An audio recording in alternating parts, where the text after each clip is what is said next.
नमस्कार। आज हम कवि भवानी प्रसाद मिश्र जी द्वारा रचित घर की याद कविता की व्याख्या करने जा रहे हैं। इससे पहले हम कवि के जीवन परिचय से परिचित हो जाएं। कवि भवानी प्रसाद मिश्र का जन्म 1913 ईस्वी में मध्य प्रदेश के होशंगाबाद जिले के टिगरिया गांव में हुआ। इन्होंने जबलपुर से उच्च शिक्षा प्राप्त की। इनका हिंदी, अंग्रेजी व संस्कृत भाषाओं पर अधिकार था। इन्होंने शिक्षक के रूप में कार्य किया। फिर वे कल्पना पत्रिका, आकाशवाणी व गांधी जी की कई संस्थाओं से जुड़े रहे। भारत सरकार ने इन्हें पद्म श्री से अलंकृत किया। इनका देह अवसान 1985 ईस्वी में हुआ। इनकी प्रमुख रचनाएं इस प्रकार हैं: सतपुड़ा के जंगल, सन्नाटा, चकित है दुख, बुनी हुई रस्सी, खुशबू के शिलालेख। गांधी पंचशती की कविताओं में कवि ने लेख श्रद्धांजलि अर्पित की है। आइए व्याख्या की तरफ चलते हैं।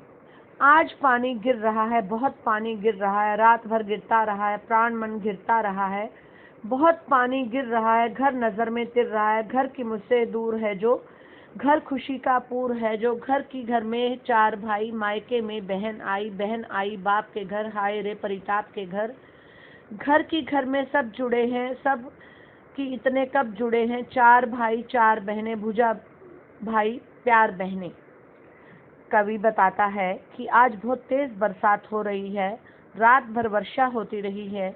ऐसे में उसके मन में घर की याद आती है।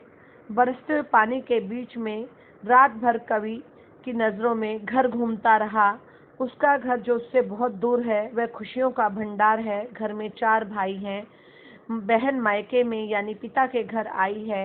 यहाँ आकर उसे दुख ही मिला क्योंकि उसका एक भाई जेल में बंद है।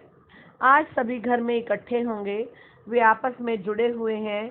चार भाई चार बहनें हैं, चारों भाई भुजाएं हैं और बहनें प्यार हैं। इसमें विशेष खड़ी बोली की अभिव्यक्ति है। सावन के महीने का स्वाभाविक चित्रण किया गया है।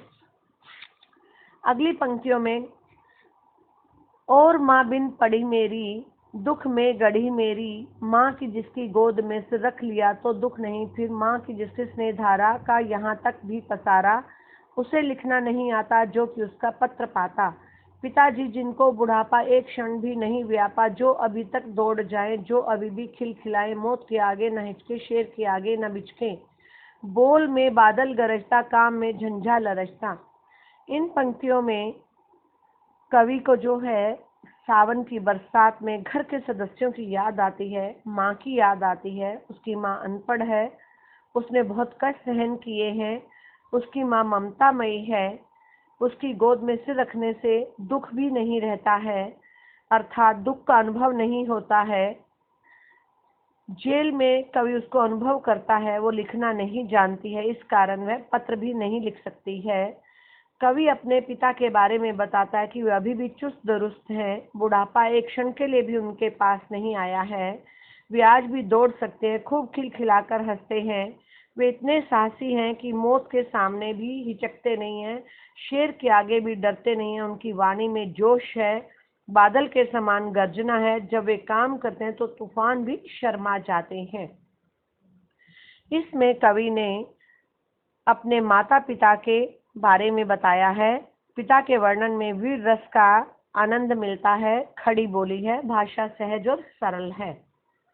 अगली पंक्तियों में कवि क्या कहता है, आज गीता पाठ करके, दंड 260 करके, खुद मुगदर हिला लेकर, मूठ उनकी मिला लेकर, जब कि नीचे आए होंगे, नैन जल से छाए होंगे, हाय पानी गिर रहा है, घर नजर में तिर रहा है। चार भाई चार बहनें, भुजा भाई प्यार बहनें, खेलते हैं या खड़े होंगे, नजर उनको पड़े होंगे, उन पिताजी उनको बुढ़ापा एक क्षण भी नहीं व्यापा, रो पड़े होंगे बराबर पांचवे का नाम लेकर। इनमें कवि अपने पिता के विषय में बताता है कि आज वे गीता का पाठ करके 260 दंड बैठक लगाकर मुगदर को हाथों से हिलाते हुए जब वो नीचे आए होंगे, उनकी आंखों में पानी होगा। कवि को याद करके उनकी आंखें नम होंगी।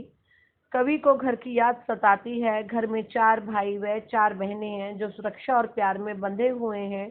उन सबको इकट्ठा देखकर पिता को पांचवें बेटे की याद आई होगी। वे जिन्हें कभी बुढ़ापा नहीं व्यापा है, कवि का नाम लेकर रो पड़े होंगे।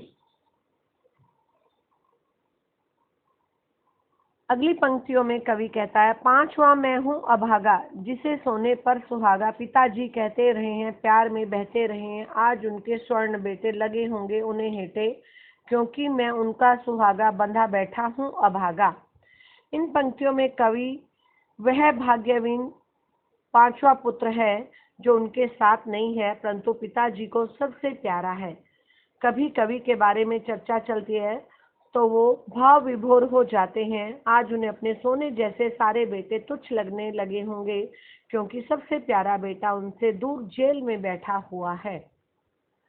अगली पंक्तियों में कवि क्या कहता है, और माँ ने कहा होगा, दुख कितना बहा होगा, आंख में किस लिए पानी, वहाँ अच्छा है भवानी। वह तुम्हारा मन समझकर और अपनापन समझकर गया है, सो ठीक ही है। यह तुम्हारी लीक ही है, पाँव जो पीछे हटाता, कोख को मेरी लज्जाता। इस तरह हो न कच्चे, रो पड़ेंगे और बच्चे। माँ पिता को समझा रही है कि ऐसा करते समय उसे भी दुख तो हुआ होगा। वह कहती है, भवानी जेल में बहुत अच्छा है, तुम्हें आंसू बहाने की जरूरत नहीं है।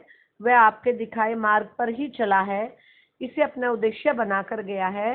तुम्हारी ही यह परंपरा थी। अगर वो अपने पांव आगे बढ़ाकर पीछे हटा लेता तो मेरी कोख को लज्जा होती। तुम्हें अधिक कमजोर होने की जरूरत नहीं है। तुम रोओगे तो बाकी बच्चे भी रोने लगेंगे। अगली पंक्तियों में पिताजी ने कहा होगा, हाय कितना सहा होगा, कहाँ मैं रोता कहाँ हूँ, धीर मैं खोता कहाँ हूँ। हे सजीले हरे सावन, हे कि मेरे पुण्य पावन, तुम बरस लो वे न बरसे, पांचवें को वे न तरसे। मैं मजे में हूँ सही है, घर नहीं हूँ बस यही है, किंतु बस बड़ा बस है, इस बस में सब भी रस है। माँ की बातें सुनकर पिता ने कहा होगा, मैं रो नहीं रहा हूँ, ना ही धीरज खो रहा हूँ। यह बात करते हुए उन्होंने मेरी सारी पीड़ा को समेट लिया होगा। सावन को संबोधित करते कहते, हे सजीले हरियाले सावन, तुम बहुत पवित्र हो, चाहे बरसते रहो, परंतु मेरे माता पिता की आंखों से आंसू न बरसे। वे अपने पांचवें बेटे को याद करके दुखी ना हो। वह मजे में है, इसमें कोई संदेह नहीं है, केवल इतना ही अंतर है, मैं घर पर नहीं हूँ। घर के वियोग को मामूली मान रहा हूँ, परंतु ये कोई साधारण घटना नहीं है। मैं अलगाव का नरक भोग रहा हूँ। इसमें पिता की भावुकता का सजीव वर्णन किया है, संवाद शैली है, खड़ी बोली है। अगली पंक्तियों में कवि सावन को संबोधित करते हुए क्या कहता है, किंतु उनसे ये न कहना, उन्हें देते धीर रहना, उन्हें कहना लिख रहा हूँ, उन्हें कहना पढ़ रहा हूँ, काम करता हूँ कि कहना, नाम करता हूँ कि कहना चाहते हैं लोग, कहना मत करो कुछ शोक कहना, और कहना मस्त हूँ मैं, कातने में व्यस्त हूँ, वजन 70 शेर मेरा, और भोजन ढेर मेरा, कूदता हूँ खेलता हूँ, दुख डटकर ठेलता हूँ, और कहना मस्त हूँ मैं, यो न कहना अस्त हूँ मैं। कवि सावन से कहता है, तुम मेरे माता पिता को मेरे कष्टों के बारे में मत बताना, तुम उन्हें धीरज देना और कहना, जेल में भी मैं पढ़ रहा हूँ, साहित्य लिख रहा हूँ, यहाँ भी काम कर रहा हूँ, तथा परिवार देश का नाम रोशन कर रहा हूँ। जो लोग उसे चाहते हैं उनमें शोक ना करने की बात कहना, उन्हें ये भी बताना कि मैं यहाँ सुखी हूँ, सूत काटने में व्यस्त हूँ, मेरा वजन 70 शेर है, ढेर सारा भोजन खाता हूँ, खेलता कूदता हूँ, तथा दुख को अपने नजदीक नहीं आने देता हूँ। मैं यहाँ पर मस्त हूँ, परंतु ये न कहना कि मैं डूबते हुए सूर्य सा निस्तेज हो गया हूँ, अर्थात मैं कमजोर हो गया हूँ। कवि के संदेश का सुंदर वर्णन है, खड़ी बोली है, भाषा में प्रवाह है। अगली पंक्तियों में कवि क्या कहता है, सावन को सावधान करता है, हाय रे ऐसा न कहना है कि जो वैसा न कहना, कह न देना जागता हूँ, आदमी से भागता हूँ, कह न देना मौन हूँ मैं, खुद न समझू कौन हूँ मैं, देख ना कुछ बक न देना, उन्हें कोई शक न देना। हे सजीले हरे सावन, हे मेरे पुण्य पावन, बस बरस लो वे न बरसे, पांचवें को वे न तरसे। इन पंक्तियों में कवि सावन को सावधान करते हुए कहता है, मेरे परिजनों को मेरी सच्चाई मत बता देना, उन्हें ये ना बताना कि मैं देर रात तक जागता हूँ, आम व्यक्ति से दूर भागता हूँ, चुपचाप रहता हूँ। ये भी मत बताना कि चिंता में डूबकर मैं स्वयं को भूल जाता हूँ। तुम सावधानी से बात करना, उन्हें कोई शक न होने देना कि मैं दुखी हूँ। हे सावन, तुम पुण्य कार्य में लीन हो, स्वयं बरसकर धरती को प्रसन्न करो, परंतु मेरे माता पिता की आंखों में आंसू ना बहने देना, उन्हें मेरी याद ना आने देना, उन्हें मेरी याद ना आने देना।